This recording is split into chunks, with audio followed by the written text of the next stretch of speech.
Is watering needed on our lawns during the wintertime? Generally, no. In our area of North Texas, we tend to get enough rainfall to sustain our lawns, but there are occasions, like we've seen here recently, where we're a little bit drier than normal. And in those cases, you probably don't want to run your automatic sprinkler system. You may just want to hand water some of your more sensitive areas of your grass. If you see some spots that are drying out, or your plants and shrubs, you might want to water those by hand. Turfgrass will turn brown or go dormant in the wintertime. We use warm season turf grasses like Bermuda grass, St. Augustine grass, and even zoysia grass here in the North Texas area.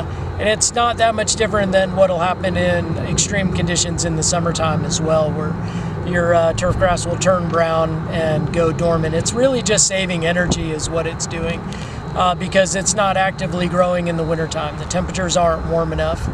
Generally, we need to see temperatures above 80 degrees to have our warm season turf grass actively growing. So in the wintertime, as you know it, we're usually below that temperature. Will it hurt my grass to water in the winter? It can. It actually can be detrimental because we don't have the higher air temperatures, so we're not evaporating as much water out of the plant or out of the soil.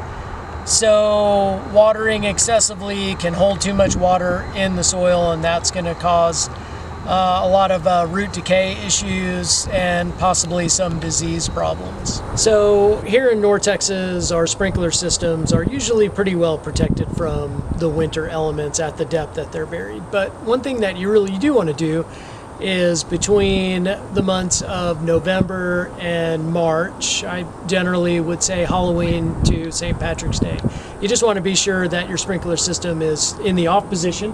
Pretty easy, just turn it off right there, and then if you have an isolation valve and know where that is located, go ahead and turn that off too. And that should be enough protection for most of our sprinkler systems.